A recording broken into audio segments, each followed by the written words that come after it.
Bonjour, bienvenue sur Ici et Ailleurs pour cette 4e vidéo de la série qui sera un petit fourre-tout sur les logements, l'école, voilà, des infos pratiques, j'ai envie de vous donner ça. Donc là on se trouve sur Papeete aujourd'hui, on est au mois de décembre, donc on a des décorations de Noël un petit peu partout et des sapins, c'est un peu hors contexte les sapins enneigés avec les boules et les guirlandes. Et puis bah voilà, ça fait partie des semaines dans lesquelles un gros bateau de croisière s'arrête et 3000, 4000 personnes du coup se retrouvent débarquées sur Papeete en une après-midi ou en 2 après-midi. Une petite vue sur Moorea dans le fond, voilà je vous la mets là, une petite vue sur Moorea puisqu'on en parlera aujourd'hui en vidéo. Moorea c'est à 40 minutes de bateau mais je vais vous expliquer tout ça. Donc les logements, disais-je, vous souhaitez vous installer en Polynésie française, très bien. Votre projet est ficelé, vous êtes sûr de venir, très bien, mais vous ne savez pas où arriver. Donc comme 3/4 de la population de la Polynésie française habite à Tahiti, Tahiti-Moorea, j'ai envie de faire un petit zoom sur Tahiti-Moorea, laisser un peu Raiatea de côté et puis laisser le reste de côté, mais ça c'est pareil, on peut aussi en parler, pas dans le cadre de la vidéo, mais vous pouvez laisser un petit commentaire, vous pouvez aller sur la page Facebook, me poser des questions, et j'y répondrai c'est sûr. Donc voilà, 2 options pour se loger à Tahiti, soit vous êtes sur la ville, c'est-à-dire Papeete, alors on va dire la ville plus la grande ceinture urbaine, de Papeete à Mahina sur la côte est, ou alors jusqu'à Paea sur la côte ouest, ou alors vous préférez un petit peu le calme de la campagne, une zone un peu plus rurale, et ben c'est de Paea, Papara jusqu'à la presqu'île et de Mahina de l'autre côté, la Papeenu, jusqu'à la presqu'île aussi. Et puis je mets Moorea aussi, j'englobe Moorea. Moorea c'est pas très urbain. Techniquement, alors pas de difficulté, vous pouvez prendre contact avec une agence avant de venir, sur place, ou passer de particulier à particulier sur des annonces dans des journaux, des annonces sur internet, des annonces de bouche à oreille. Il y a des biens en location, vous inquiétez pas, en tout cas si vous venez dans une configuration de famille normale, j'ai envie de dire, que vous êtes un couple avec un enfant, 2 enfants, vous trouverez des biens pour vous loger, pas de problème. Attention sur des logements un peu plus grands, on a un petit peu plus de difficultés, ou alors il faut mettre vraiment le prix. Alors je voulais vous sensibiliser sur quelques petits paramètres à prendre en compte. Déjà le prix, évidemment, le prix de votre location sera plus élevé si vous êtes en ville, à Papeete, en centre. Et puis si vous habitez Papara par exemple, et ben, pour le même prix vous aurez beaucoup plus grand. La distance de son lieu de travail. Alors là j'avais prévu initialement de faire cette vidéo en ville, dans la rue, mais on est en pleine heure de pointe, il est midi 10, c'est une catastrophe au niveau du son, mais il y a beaucoup de monde. Et donc c'est un des facteurs qu'il faut prendre en compte pour la distance de son lieu de travail. Vous habitez Papeete, vous travaillez Papeete, c'est parfait. Vous habitez Papeete, vous allez travailler en dehors de Papeete. Vous n'aurez pas vraiment de bouchons. Les bouchons, évidemment, c'est l'inverse. C'est toutes les autres communes qui viennent travailler sur Papeete. Donc le matin, ça fait des bouchons assez grands. Hein. À 6h, 6h30, vous avez 1 heure de bouchon avant d'arriver sur Papeete. Et ça, dans n'importe quel sens dans lequel vous voulez, enfin dans les 2 sens dans lesquels vous pouvez arriver. Je voulais vous sensibiliser aussi sur l'environnement du quartier de Loc, du quartier dans lequel vous allez prendre votre location. Ça, vous ne l'avez pas sur les agences. Vous n'avez pas... vous pouvez avoir le bien, les photos du bien. L'agence peut même vous envoyer une petite photo de la rue dans laquelle se trouve le bien en location. Par contre, ce que vous n'avez pas, c'est l'environnement du quartier. Beaucoup sont un peu surpris quand ils arrivent. Ils ont pris une chouette petite loc sur internet. Ils arrivent et l'environnement, soit il est craignos, soit il y a beaucoup de bruit, voilà, il y a des coqs, des poules, des chiens, soit il fait très chaud dans le bas, il y a des moustiques, soit ils se rendent compte que dans les hauts c'est vraiment sympa au niveau de la vue et ils sont un peu déçus d'être en bas. Donc voilà, ça c'est pareil, vous trouvez beaucoup d'informations sur internet et puis maintenant avec des Google Maps et tout ça, vous arrivez bien à situer où sont les différents quartiers. Par contre, voir s'il est craignos ou pas, voir s'il y a du bruit ou pas, vous ne pouvez pas le savoir. Donc renseignez-vous, il y a beaucoup de blogs qui existent. Vous pouvez rentrer en contact aussi avec des gens ici sur des sites d'expat. Ils sauront vous guider sans problème. Et puis moi, je peux aussi répondre à vos questions. Et attention à vos garanties aussi, parce que quand vous prenez une location ici, en tout cas pour les agences, il faut un apport financier et il faut aussi son contrat de travail. C'est normal, vous allez prendre une location à 1 000 € par mois, la personne elle aime avoir des garanties. vous allez donner 2-3 mois de loyer, plus les frais d'agence, et plus il faudra fournir son contrat de travail. Donc si votre projet c'est de venir monter un petit business sur place, eh ben, il faut prendre ça en compte. Comment est-ce que vous allez faire pour pouvoir le faire. L'ensemble des locations, le roulement c'est juin, juillet, août, c'est un peu classique, mais c'est en fonction de l'arrivée et des départs des fonctionnaires, parce que 80% des expats ici sont fonctionnaires. Donc les prix varient en fonction de tout ça, la vétusté de votre location, son emplacement, l'équipement aussi. Si vous prenez un bien meublé, ce sera un petit peu plus cher. C'est souvent le cas ici, les biens meublés. Ça évite d'amener tout son barda et tout son fatras avec nous. S'il y a une piscine, s'il y a un jardin, s'il y a un jardin, je vous dis tout de suite attention au grand jardin, parce que si vous n'avez pas de jardinier, vous passez votre vie à débroussailler. Il faut débroussailler en cette période du mois de décembre. Là, il faut débroussailler 2 fois par semaine pratiquement pour avoir une pelouse à peu près normale. Il pleut, il fait chaud, il pleut, il fait chaud, je ne vous explique pas la vitesse de tout. Donc si vous avez un jardinier, si vous avez une piscine, bien évidemment, ça sera un peu plus cher.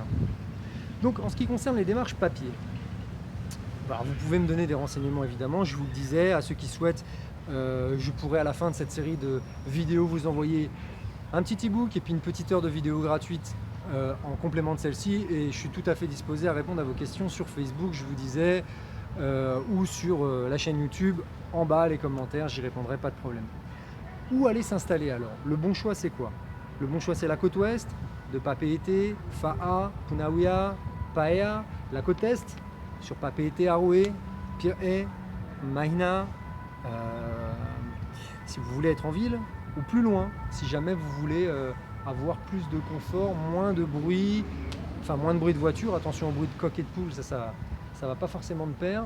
Et à ce moment-là, vous pouvez aller sur Papara, Taravao, vous arrivez à la presqu'île. Si vous avez une carte devant les yeux, c'est parfait. Et puis bon, vous pouvez aller tout au bout de l'île, mais sur Tehupo, je ne vous conseille pas parce que vous allez mettre 2 heures à arriver sur Papeete. Donc les bouchons le matin, c'est vraiment le secret, le sens de circulation. Voilà, si vous êtes inverse par rapport au sens de circulation, que vous travaillez en dehors de la ville, habiter en ville, c'est bien. Par contre l'inverse, il faut prendre ça en compte. Je vous disais, de Paea à... Si vous partez de Paea ou de Mahina, au moment du bouchon, et pire encore peut-être de Paea ou de Mahina, au moment du bouchon le matin, à 6h, 6h30, vous allez mettre 1 heure à arriver au centre-ville de Papeete. Ça, il faut bien prendre ça en compte, sauf si vous êtes en scooter. Les loyers sont moins chers dans la mesure où plus on s'éloigne de la ville, moins les loyers sont chers. Et puis Moorea, qui est une solution aussi un peu exotique. Alors, une solution exotique dans laquelle beaucoup déchantent. Moi le premier, je me suis posé la question d'habiter sur Moorea parce que je trouve que c'est assez fun. Hein. Regardez, Moorea, c'est là. Vous la voyez ici, derrière le cocotier. Avant de filmer, j'ai vu un bateau arriver. C'était le bateau qui fait le transport des passagers qui nous amène jusqu'au port de Papeete qui se trouve derrière ce gros bateau là de croisière. C'est 40 minutes de traversée. Alors il y a 2 compagnies, Remiti et Terevao. C'est deux compagnies dans lesquelles les horaires sont fixes. Il y a quelques transports le matin, quelques transports l'après-midi. Ça vous coûte un abonnement annuel autour de 200 € par personne. Je crois que c'est moitié prix pour les enfants. 30 à 40 minutes de traversée. Vous pouvez faire passer un véhicule aussi, que ce soit un vélo, un scooter ou une voiture. Il y a des abonnements pour les scooters et les vélos, et évidemment pour les voitures c'est plus compliqué parce qu'il y a un certain nombre de places limitées pour les voitures dans la benne à l'intérieur du bateau. Attention quand même aux horaires fixes, 30 à 40 minutes, faut bien se le prendre en compte dans son temps de trajet. Vous allez me dire, si on vient de Papara et qu'on met 1 heure avec son véhicule personnel, c'est pire. Alors c'est sûr, c'est pire en temps. Par contre, vous êtes complètement autonome dans vos déplacements. Là, vous êtes obligatoirement calé sur les horaires comme ceux qui prennent le TGV le matin ou le train. On peut prendre le premier autour de 6h du matin et puis le dernier c'est autour de 17h30. Donc il faut que ces horaires de travail correspondent. En général, 17h30 c'est largement la fin de sortie de bureau. Hein. Mais voilà, il faut prendre ça en compte. Ça fait aussi des temps morts.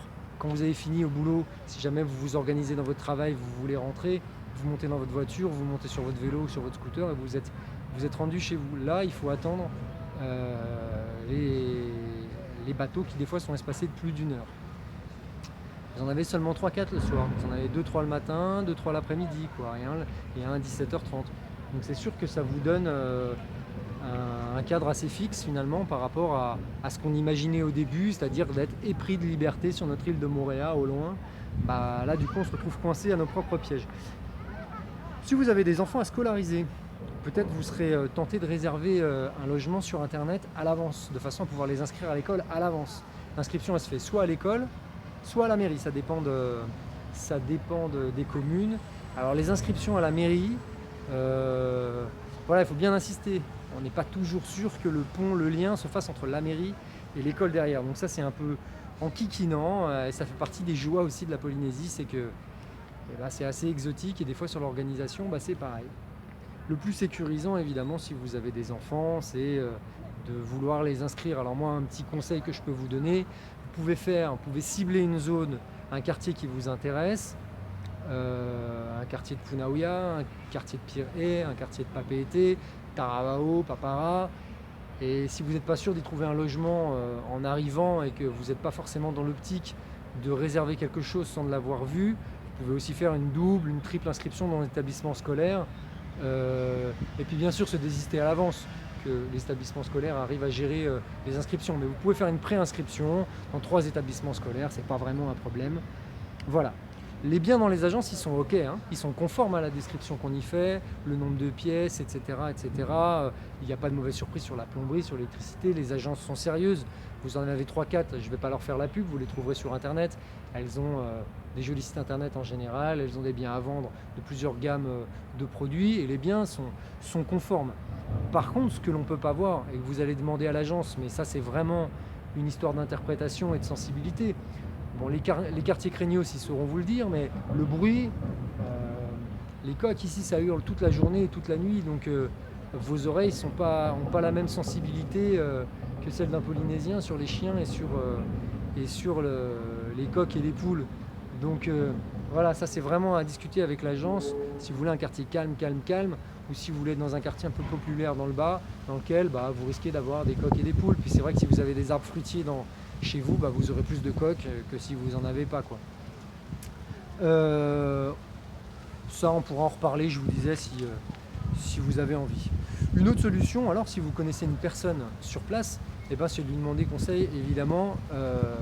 C'est un conseil qui est logique, vous n'avez pas besoin de moi pour ça, mais une autre solution serait aussi de vous renseigner sur des forums d'expats. Bien souvent les expats se sont renseignés avant de venir, ont sollicité d'autres expats, et je sais que c'est possible de faire visiter un bien par exemple par quelqu'un rapidement. Il ne le fera pas 36 fois, mais il peut vous le faire une fois. Vous lui payez un resto quand vous arrivez ici, et puis ça vous fait une connaissance en plus.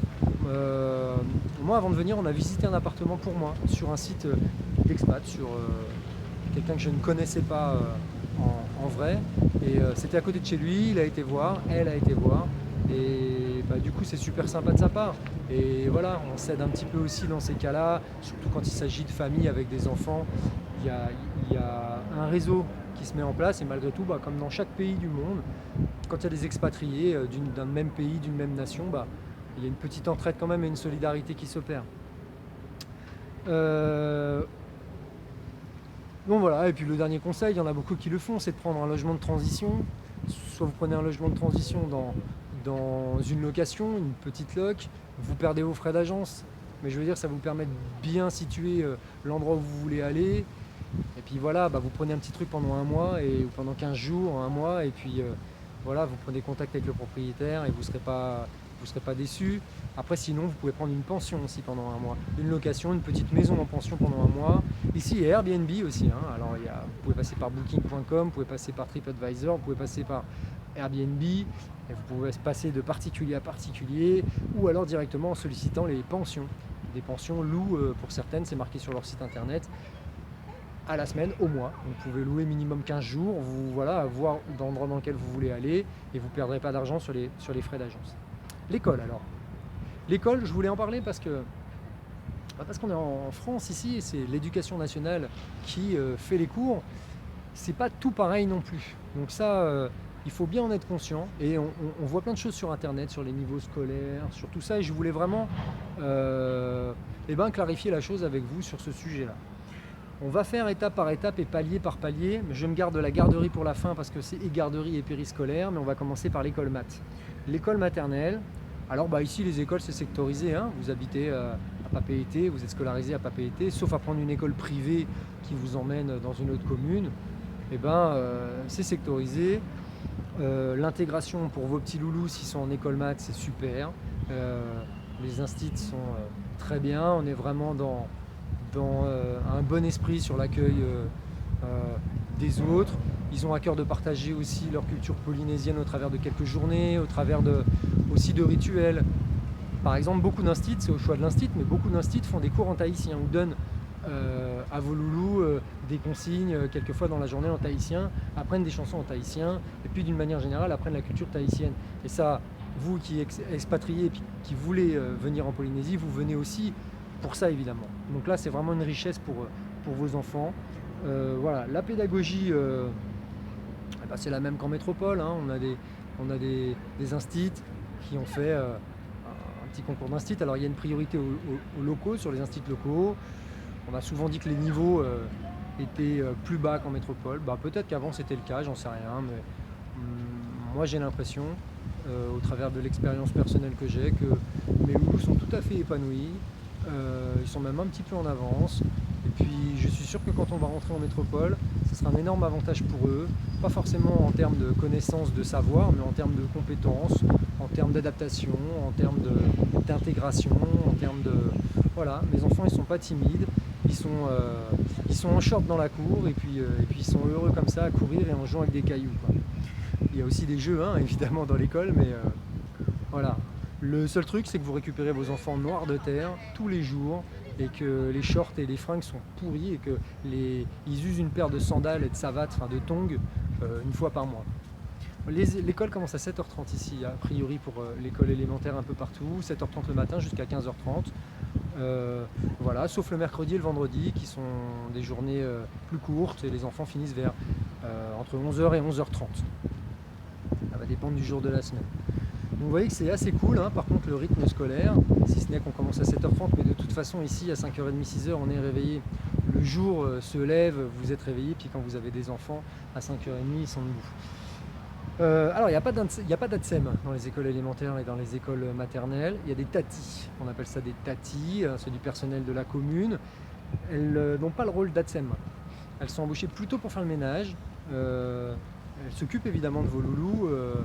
Mes gamins créent des liens assez forts avec les tatis, mais il faut savoir qu'elles n'ont pas de formation d'ATSEM et que voilà, il y a des choses qui sont culturellement différentes. Je ne sais pas si on peut parler d'assistanat ou en métropole, ou de débrouillardise ici, mais voilà, vos gamins, on les attrape pas pour aller faire pipi, on les attrape pas pour se laver les mains, on les attrape pas pour se... Voilà, s'ils font pipi dans la culotte, on les change, mais on les prendra pas par la main pour les faire aller aux toilettes, en rang, en chantant une petite chanson, et puis après, en se lavant les mains avant d'aller manger, quoi. Donc, globalement, ils vont se laver les mains s'ils ont envie, donc ils ont les mains dégueulasses en mangeant, et quand ils rentrent le soir, c'est pire. On demande pourtant à ce que les gamins arrivent propres à l'école le matin, etc. Mais vu la terre qu'il y a partout ici dans les classes, et puis vu comment ils se jettent, puis c'est l'été tout le temps, alors quand ils sont dehors, ils en profitent, quoi. Donc ça, c'est un petit peu surprenant. On va dire que sur leur capital débrouillardise, ils gagnent des points, parce que quand ils ont traversé ça après, ils sont pas si mal que ça. Ils arrivent à la maison, on les décrasse un bon coup, ils se lavent les mains, et puis voilà. L'école élémentaire, si vos gamins arrivent en CP ou jusqu'au CM2, le niveau est différent en fonction des établissements scolaires.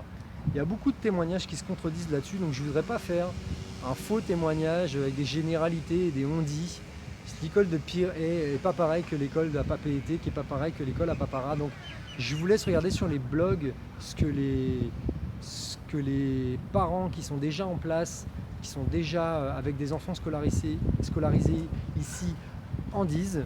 Vous aurez un meilleur aperçu que ce que je peux vous dire, parce que moi ça reste pour le coup des généralités. Le niveau scolaire, voilà, ce qu'il y a à voir, les éléments qui sont à voir sont les mêmes qu'en métropole.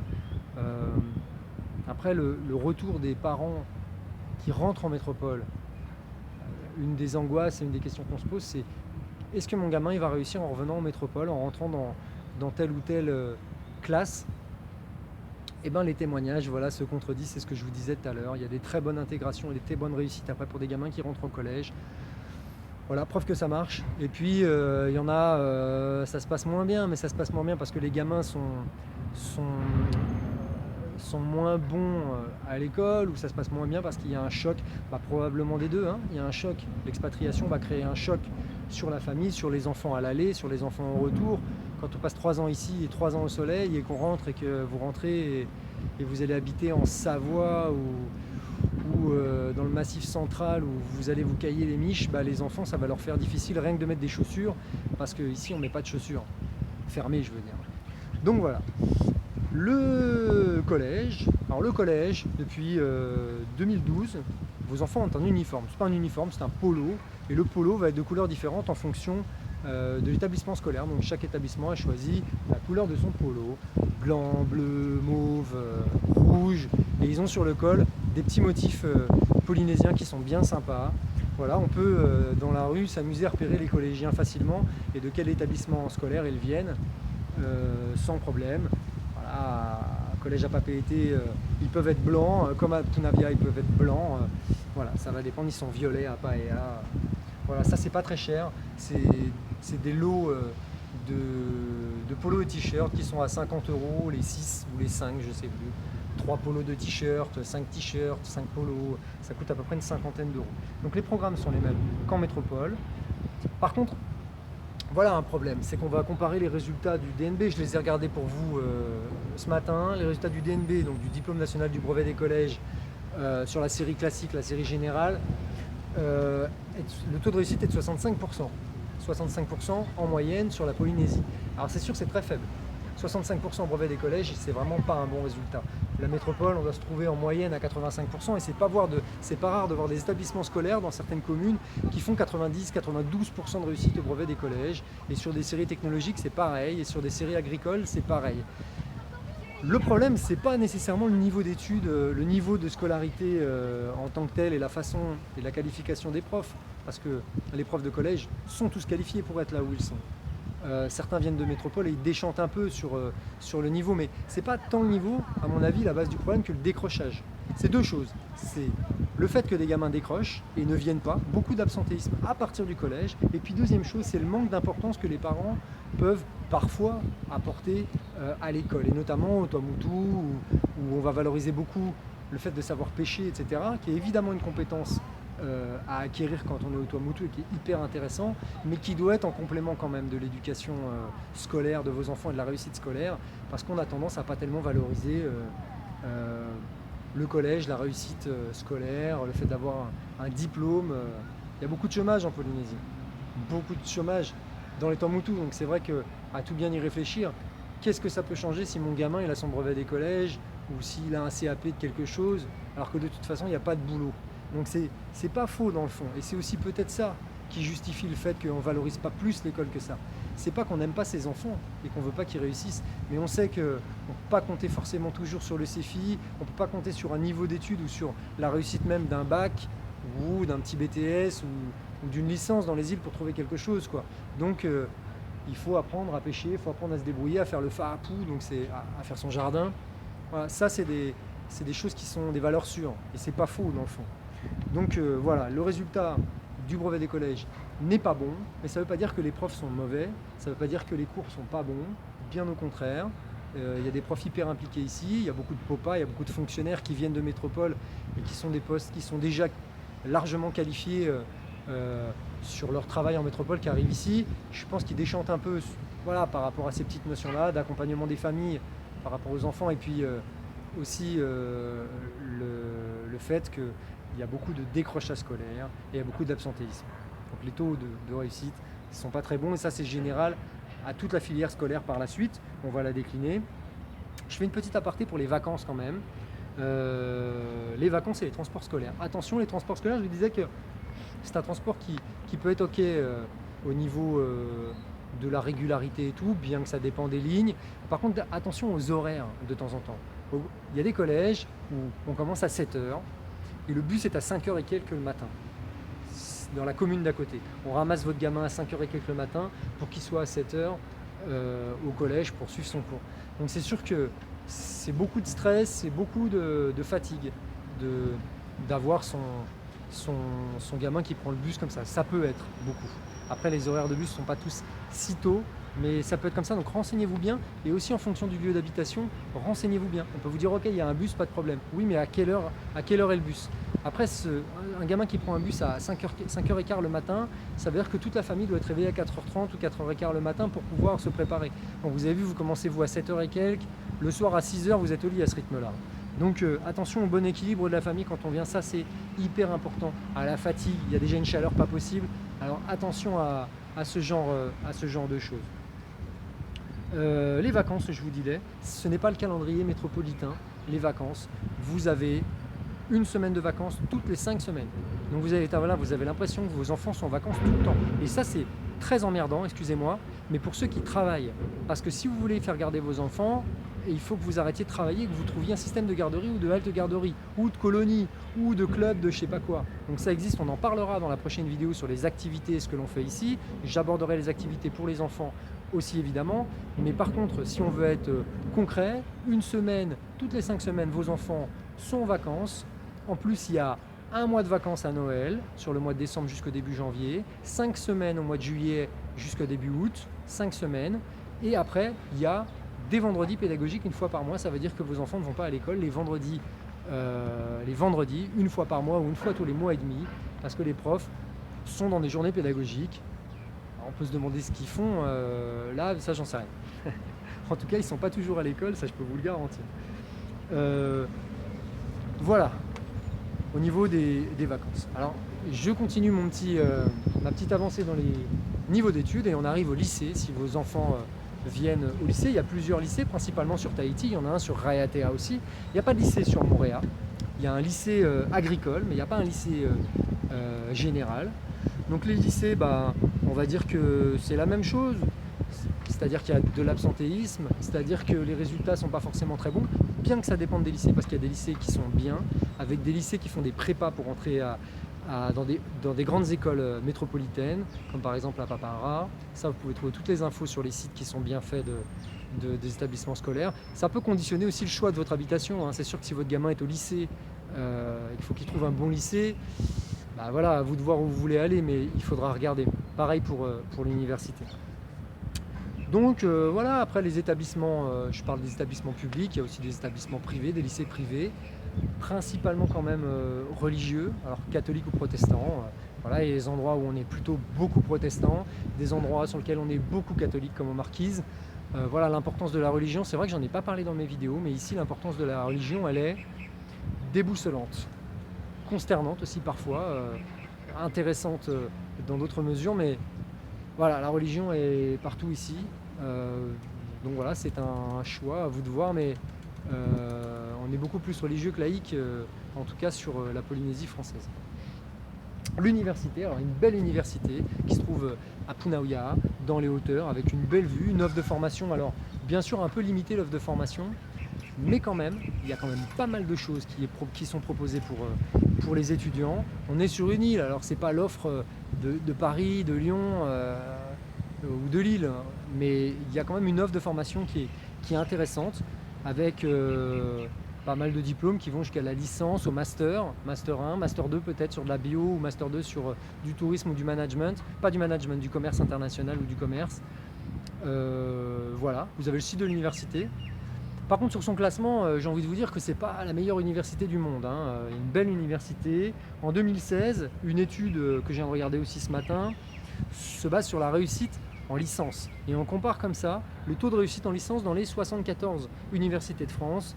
Et on s'aperçoit que l'université de Polynésie, l'UPF, elle se trouve avant-dernière au classement de réussite à la licence. Mais encore une fois, pas que le niveau des maîtres de conf et des profs universitaires soit mauvais, bien au contraire, je ne me permettrai pas de juger ça, évidemment. La motivation des jeunes à venir, la motivation des jeunes à rester, c'est ça le problème. Il y a beaucoup de démissions, c'est peut-être une des universités dans lesquelles on démissionne en cours le plus sur les universités françaises. Donc forcément, on s'inscrit, on ne suit plus les cours, et puis on n'a pas son examen. Donc si on prend le pourcentage de réussite par rapport au nombre d'inscrits au départ, on a un résultat qui est assez faible, hein, assez faible. Alors j'ai envie de dire que c'est quelque chose qui est récurrent dans les DOM et les TOM, dans les îles, à l'ultramarin, mais quand même la Guadeloupe, la Martinique ont des résultats meilleurs que la Polynésie française, quoi. Voilà, après il y a d'autres écoles privées alors qui ont un super niveau, hein. L'école de commerce de Tahiti, vous pouvez faire des formations qui sont en plus des formations des fois copilotées par l'ESSEC de Paris ou par l'Université de Québec ou de Laval. On est sur du hyper haut niveau d'études et on est aussi sur du hyper niveau haut de coûts de formation parce qu'on est sur des formations qui sont à 3 000, 4 000, 5 000, 10 000 euros sur le cursus de formation. Vous pouvez vous renseigner à la Chambre du commerce et de l'industrie, la CCISM de Polynésie. Vous verrez les différentes écoles aussi que vous pouvez trouver, notamment l'école de commerce. Je finis même complètement ma vidéo sur les crèches, les garderies en fait, c'est là où je voulais en venir. Il y a de plus en plus de garderies, parce qu'on est dans une culture ici, déjà au niveau géographique, on n'est pas loin les uns des autres au niveau familial, et on est dans une culture où on garde les enfants, les grands-parents, les parents gardent les enfants à la maison, et on n'a pas tellement affaire à des nounous comme on pourrait trouver chez nous. Encore pire sur les filles au père, je ne sais pas s'il y en a, peut-être un peu, sûrement à Papeete. Et puis voilà, donc il y en a, soit c'est privé, soit c'est communal, c'est quand même beaucoup souvent privé. Vous pouvez trouver des garderies ou des crèches, soit périscolaires, soit des garderies complètes pour des enfants qui vont de 2 mois jusqu'à 3 ans.